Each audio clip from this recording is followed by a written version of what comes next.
Assalamualaikum warahmatullahi wabarakatuh.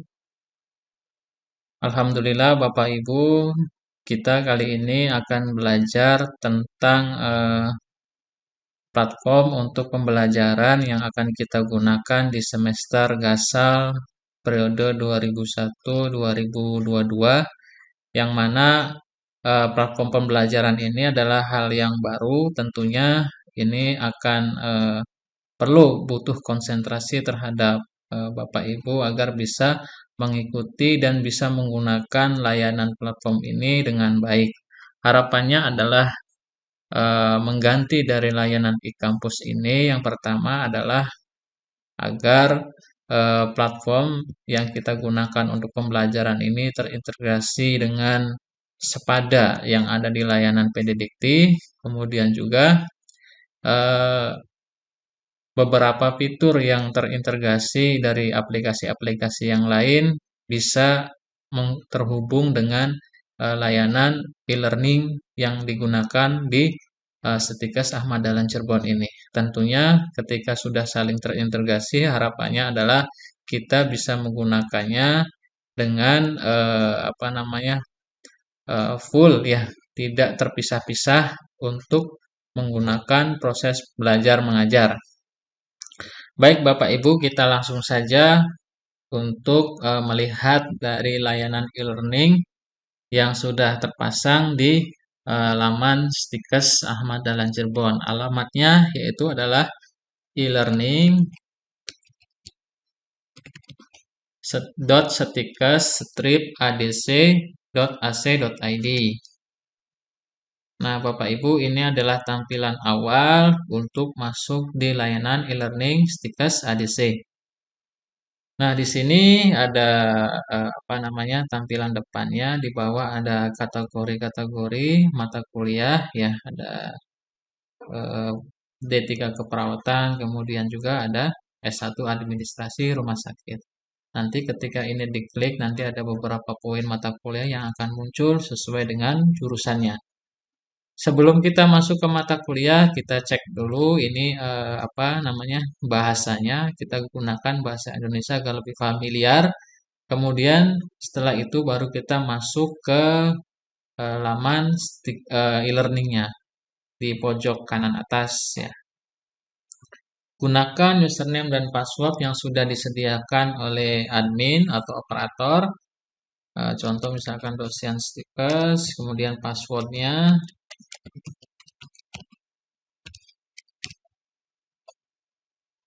Nah, Bapak Ibu, ini adalah tampilan awal untuk kita login di laman e-learning. Ini adalah dashboardnya. Dashboard. Nah, di sebelah kiri atas ini adalah ada kalender, berkas pribadi, dan kursus. Ya. Kebetulan di sini ada kursus komputer. Contoh, misalkan ada mata kuliah komputer. Nah, nanti kalau misalkan di laman Bapak Ibu mungkin akan berbeda sesuai dengan mata kuliah yang diampunya. Nah, semua ini nanti akan disetting oleh operator di setiap periode. Sehingga nanti Bapak Ibu cukup hanya menggunakan apa yang sudah disetting oleh operator atau admin dalam mengajar ya. Oke, kita langsung saja masuk ke layanan komputernya ya, ke layanan mata kuliahnya. Nah, Bapak Ibu di sini ada di sebelah kiri ini ada namanya peserta. Berarti di sini adalah data peserta.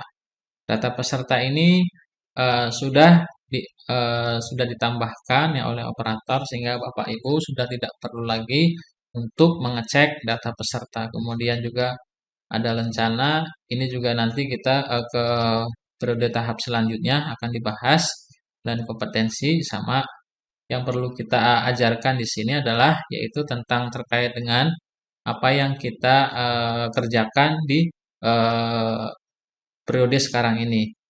Kita sambil bertahap belajarnya. Nah, yang paling penting yaitu adalah yang pertama di sini ada menu umum.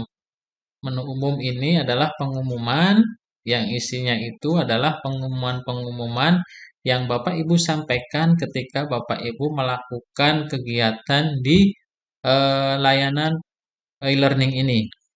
Mau itu mengupload materi, membuat tugas, dan juga atau membuat latihan, atau mau ada pertemuan di layanan ini. Nah, Bapak Ibu sampaikan di sini di pengumuman ini.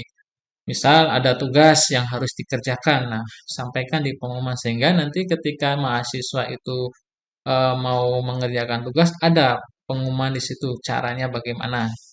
Nanti tinggal cek di menu tugas, judulnya apa gitu. Kemudian selanjutnya adalah ada materi. Ini adalah topik-topik materi ini. eh, Materi ini adalah isinya adalah terkait dengan materi-materi yang akan disampaikan ya, akan disampaikan atau yang sudah disampaikan kemudian diupload sehingga si mahasiswa itu dia meskipun lupa terhadap pertemuan materi yang sudah disampaikan tetapi dia akan mengingat kembali ketika melihat materi yang sudah diupload. Nah, yang ketiga ada tugas. Nah, di sini topik tugas ini isinya adalah tugas-tugas Bapak Ibu yang akan nanti berikan kepada mahasiswa. Jadi, jangan salah eh, masuk ya. Jadi, ketika membuat tugas, masuk ke topik tugas. Membuat materi, masuk ke topik materi. Nah, membuat latihan, masuk ke topik latihan. Jadi, nanti agar data ini terkategori sehingga mahasiswa itu mudah untuk mencarinya. Ada tugas, ada latihan, dan yang selanjutnya yaitu adalah ada absen. Nah, absen ini nanti Bapak Ibu sudah tidak menggunakan lagi untuk absen manual atau menggunakan Google Form. Karena kita ribet juga kalau misalkan absennya menggunakan Google Form, pembelajaran melalui e-learning. Nah, ini nanti akan terpisah-pisah. Oleh karena itu, dengan adanya e-learning ini adalah harapannya kita membuat satu integrasi agar semuanya berada di layanan e-learning semua kegiatannya. Nah, absen ini nanti Bapak Ibu tinggal membuat sesinya sebelum melakukan pertemuan tatap muka, membuat absen terlebih dahulu, sesi tanggal berapa, jam berapa, kemudian kelas berapa. Nah, masukkan di situ di absen ini. Kemudian nanti setelah ada absen, yang selanjutnya adalah activity pertemuan. Activity pertemuan ini adalah isinya nanti yaitu pertemuan-pertemuan secara daring Bapak Ibu kepada mahasiswa mengajar. Di sini kita gunakan ada dua platform yang sudah terintegrasi yaitu menggunakan Zoom Meeting dan juga menggunakan Big Blue Button. Jadi video conference-nya kita gunakan dua layanan itu. Dan masing-masing memiliki kelebihan dan kekurangannya. Tapi yang saya lebih familiar itu ya kedua ini ya. Ada Zoom Meeting dan juga Big Blue Button. Nah, untuk melakukan mengimpor, maksudnya mengupload soal, kemudian membuat tugas, itu perlu dihidupkan dulu modenya. Hidupkan modenya, baru kita bisa melakukan aktivitas di sini. Contoh misalkan di sini ada hidupkan mode ubah. Nah, klik hidupkan mode ubah. Nah, nanti di sini eh, datanya akan berubah, tampilannya akan berubah. Nah, contoh misalkan mengajar. Mengajar ini adalah aktivitas, jadi bukan materi. Oleh karena itu, kita masukkan ke dalam aktivitas, ke bawah aktivitas itu. Nah, aktivitas di sini.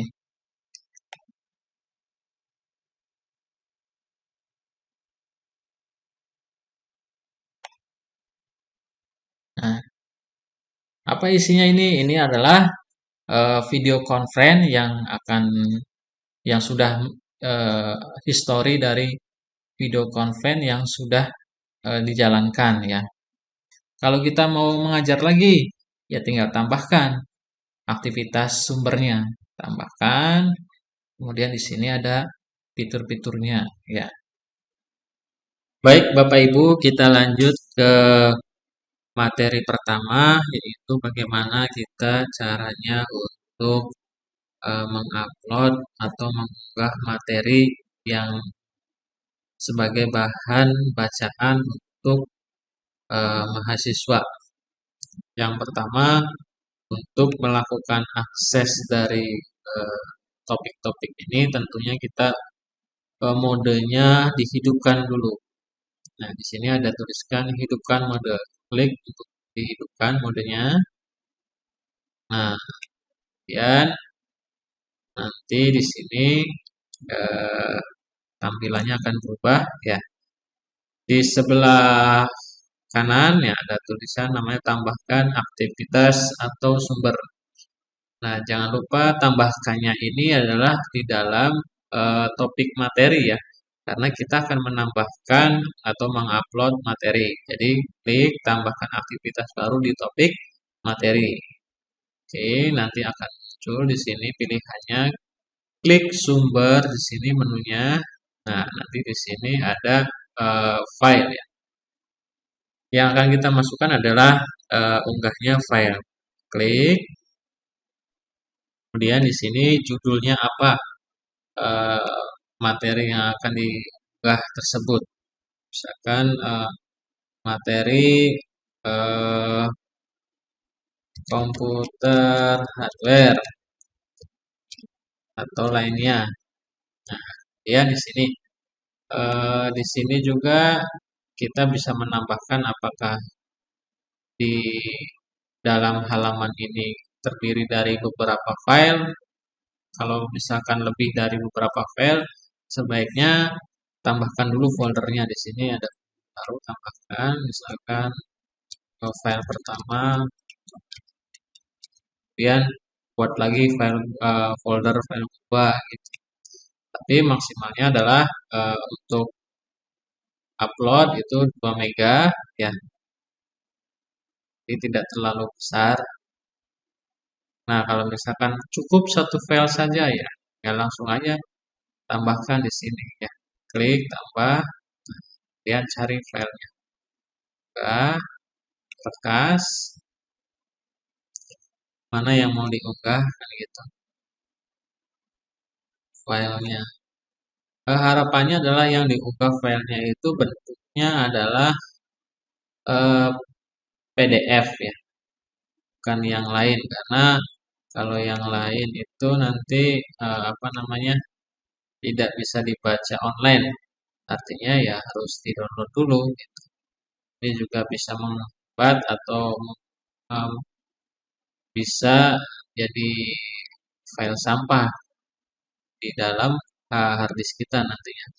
Lebih baik kita dibukanya lewat online saja. Nah, contoh misalkan ini lah. Nah,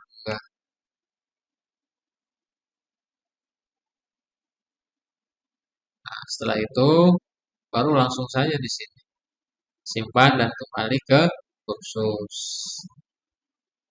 Nah, nanti bentuknya di sini ada komputer hardware. Kita klik di sini. Nah, kita langsung ke tampilan PDF Reader-nya. Karena file yang kita unggah tadi adalah PDF Reader. Tetapi kalau bentuknya bukan PDF, dia tidak bisa membaca. Nah, ujung-ujungnya nanti di download. Sebaiknya apa yang diupload itu adalah bentuknya PDF. Oke, untuk materi ya, upload materi. Kemudian selanjutnya adalah untuk membuat tugas. Ya, buat tugas berarti kita opsi tambah aktivitasnya adalah ke topik tugas. Ya. Oke, di sini arahkan, tambahkan aktivitas atau sumber. Pilih di sininya adalah aktivitas.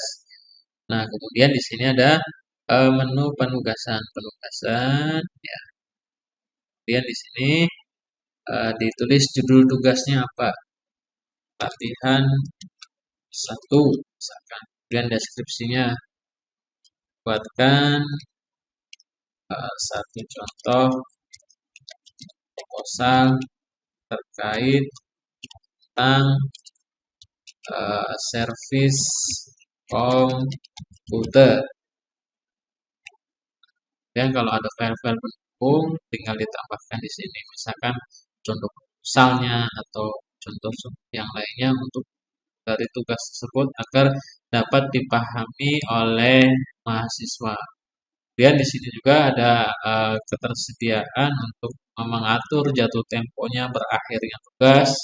Ya, di sini kalau misalkan tidak diaktifkan, tinggal nonaktifkan aja sebelah sini. Ini ada aktif atau tidak aktif. Kalau misalkan tidak ada batas akhir ya tinggal nonaktifkan aja. Kalau misalnya jatuh tempo diaktifkan aja. Seperti itu. Nah, kemudian tipe pengajuannya karena tadi bentuk proposal berarti eh, ya ininya bentuknya adalah pengiriman berkas. Tetapi kalau misalkan bentuknya adalah teks, berarti di sini pakainya teks daring. Ya. Nah, kemudian jumlah maksimal berkas 20. Kemudian masing-masing kita bisa mengatur di sini berapa mega maksimal uploadnya. Oke, di situ. Nah, di sini tipe berkas yang diterima misalkan ini apakah semua tipe atau hanya cukup PDF saja. Nah, di sini kita bisa pilih berkasnya bentuknya apa.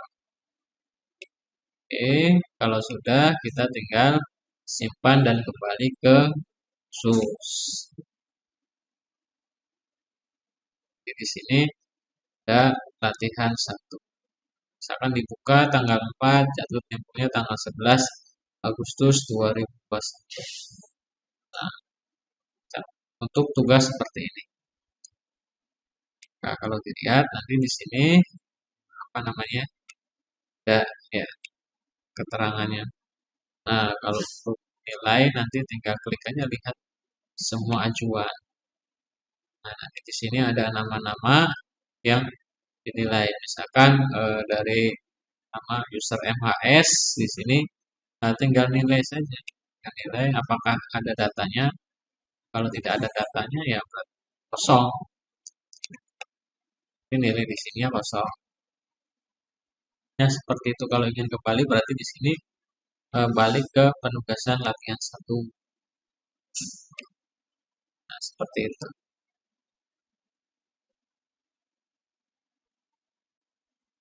Ya, selanjutnya kita akan membuat latihan ya, yang mana ini untuk sebagai evaluasi dari pembelajaran yang sudah dilakukan. Yang pertama, pilih topiknya adalah latihan, kemudian tambahkan aktivitas satu sumbernya, kemudian pilih menu aktivitas dan di sini ada kuis. Klik kuis. Nanti di sini tinggal dikasih judulnya. Misalkan latihan pengenalan komputer. Kemudian di sini dijelaskan detailnya dari kuis tersebut. Kemudian di sini juga ada waktu yang akan disetting ya, misalkan dimulainya tanggal berapa, kemudian diaktifkan dan diakhiri kuis ini sampai tanggal berapa. Kemudian waktu pengerjaan dari total kuis ini berapa menit. Kalau misalkan tidak dibatasi ya nggak usah diaktifkan gitu, pengerjaannya. Misalkan ada 10 soal, berarti satu soal 5 menit, jadi waktu pengerjaannya 10 menit. Atau misalkan tidak dibatasi ya nggak usah diaktifkan. Kemudian di sini juga ada nilai.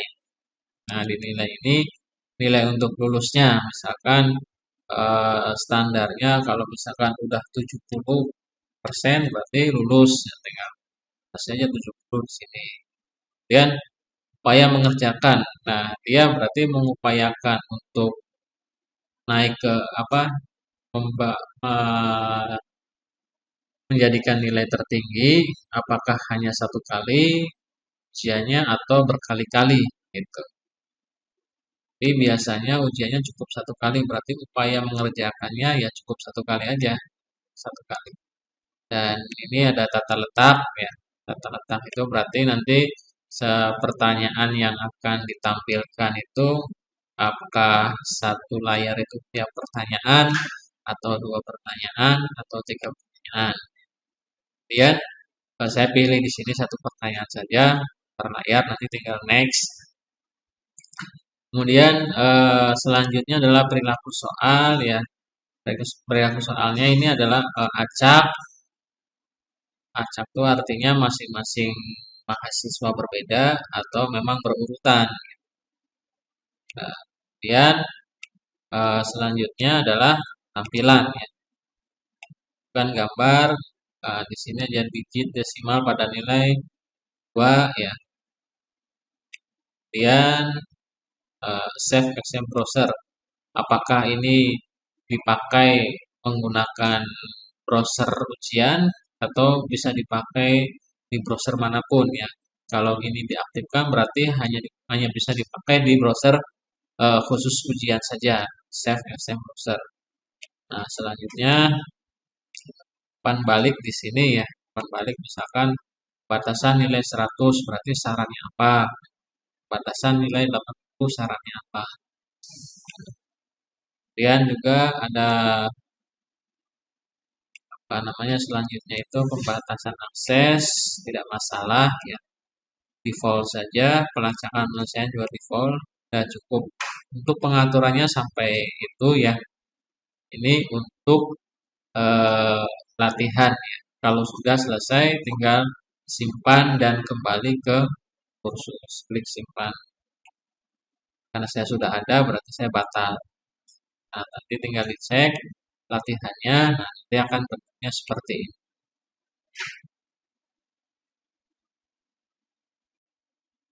Ya, selanjutnya kita akan belajar tentang mengabsen ya, mengabsen mahasiswa. Di sini kita mode ini diubah menjadi hidupkan ya, sudah hidup berarti kita sudah bisa menambahkan eh, aktivitas. Aktivitas yang akan kita tambahkan adalah absen.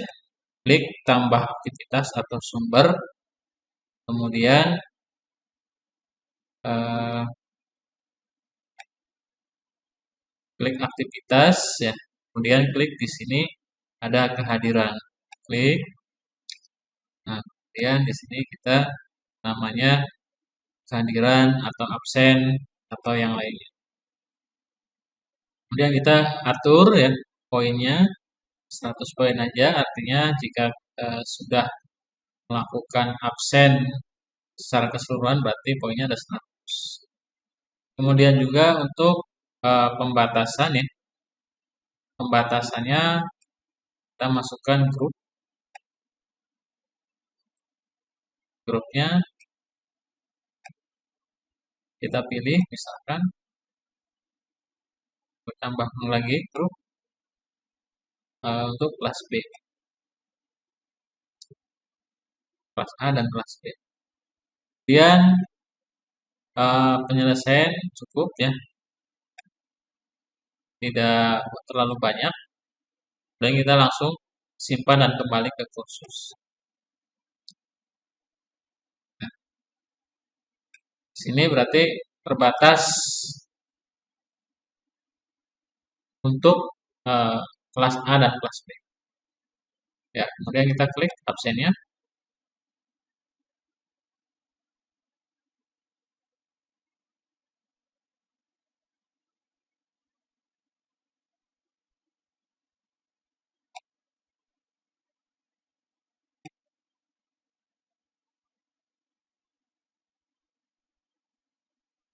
Nah, setelah muncul nanti kita tambahkan sesi untuk absensinya.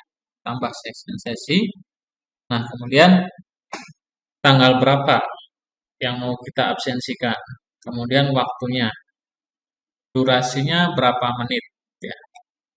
Misalkan karena sekarang di jam 12.55 berarti eh, jam 12 ininya 55.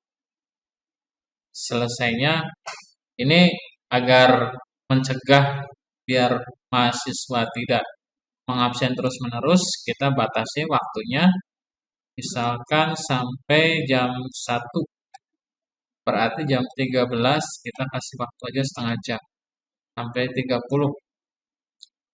Nah, kemudian cukup ya. Ya. Nah, ini apabila kita akan mengulang di waktu yang sama dan tinggal pilih. Misalkan hari ini adalah hari Rabu, dan tinggal pilih klik hari Rabu. Nah, waktu ulangnya berapa kali dalam seminggu? 2 kali atau 3 kali? Nah, kemudian sampai batasnya tanggal berapa ini bisa untuk multi sesi. Tapi saya contohkan satu sesi saja. Nah, kemudian klik izinkan siswa untuk merekam keahlian mereka sendiri sehingga mereka itu bisa mengabsen sendiri tanpa harus kita mengisinya. Jadi kita cukup mengasih informasi kepada mahasiswa biar mereka bisa mengabsen sendiri. Checklist ya. Kemudian ininya rekaman otomatis ya. Nah, apabila apa namanya kita menggunakan kode ya ini tinggal pilih kode aja. Menggunakan kode QR jadi, sehingga absennya menggunakan barcode. Tapi kita tidak perlu, cukup tinggal tambahkan ini aja. Oke, tambahkan. Nah, sekarang kita sudah menambahkan sesi absen pada hari ini jam 12.55 sampai 1.30. Nah, kemudian kita lihat di sisi apa namanya mahasiswanya. Cek, misalkan saya kembali menjadi siswa, apakah sudah ada?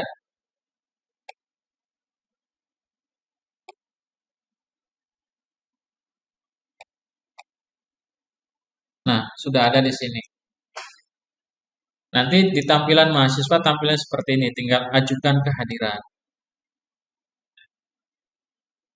Diajukan kehadiran, ini tinggal diisi di situnya.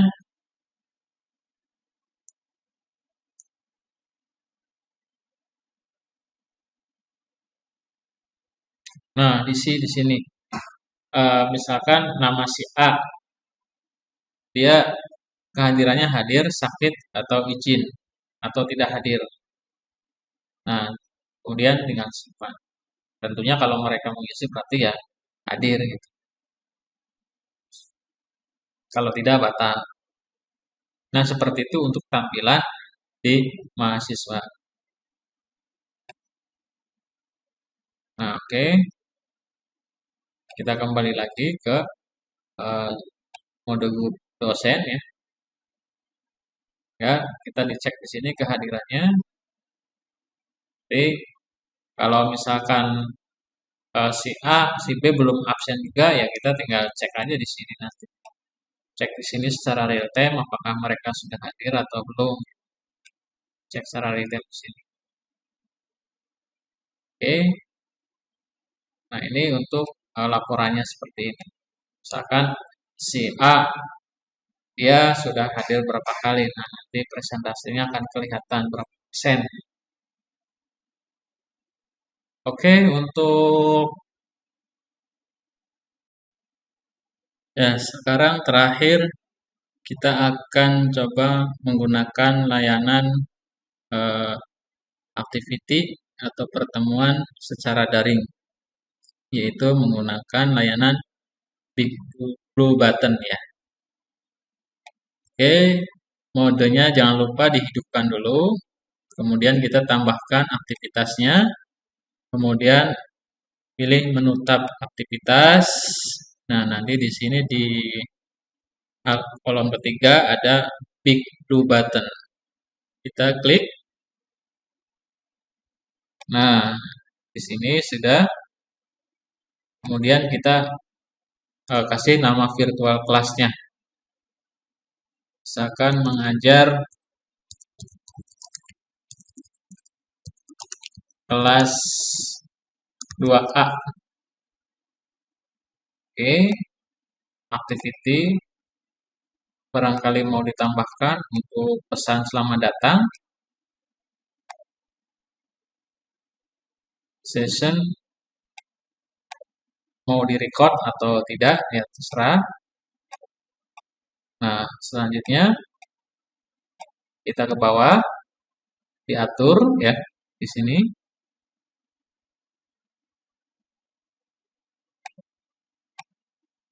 Nah, jika sudah pembatasan, misalkan kita hanya di kelas A saja. Oke, mengajar di kelas A. Oke, berarti ini kita mengajar di kelas A. Sekarang simpan dan kembali ke kursus. Oke, kita mengajar ke kelas A dengan kelompoknya adalah kelas A. Kemudian kita masuk ke ruang virtualnya. Jadi tampilan seperti ini, kita tinggal masuk ke join session. Karena kita adalah sebagai host yang membuat kelas virtual, jadi kita harus membuka terlebih dahulu sebelum nanti partisipan memasuki ruang virtual tersebut. Oke, nah kalau ada tampilan seperti ini, klik advance saja, kemudian klik paling bawah proses to bla bla bla ya. Nah, sekarang kita masuk ke ruang virtual. Kita adalah sebagai speaker ya yang akan menyampaikan, berarti kita di sini pilihnya adalah mikrofon karena kita yang akan menyampaikan atau yang ngomong. Tetapi kalau kita sebagai pendengar, klik sebagai pendengar atau headset. Oke, kita sedang dikonekkan ke layanan virtualnya. Ini oke saja, yes.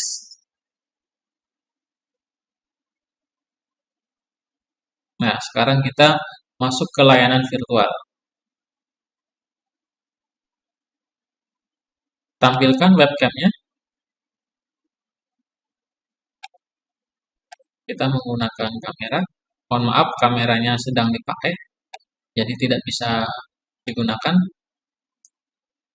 Nah, ini adalah tampilan virtual menggunakan Big Blue Button ya, yang hampir sama dengan layanan Zoom, tetapi ini lebih nyaman karena kita sudah menggunakan layanan web. Jadi kita tidak perlu menginstal kembali aplikasi seperti Zoom ya.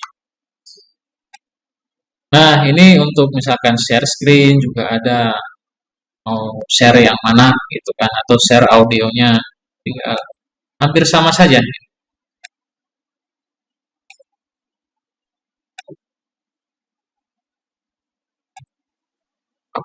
Kalau misalkan kita punya file yang mau di-share ya tinggal manage presentasi, kemudian upload filenya yang mana yang mau ditampilkan ya. Tentunya bentuknya PDF.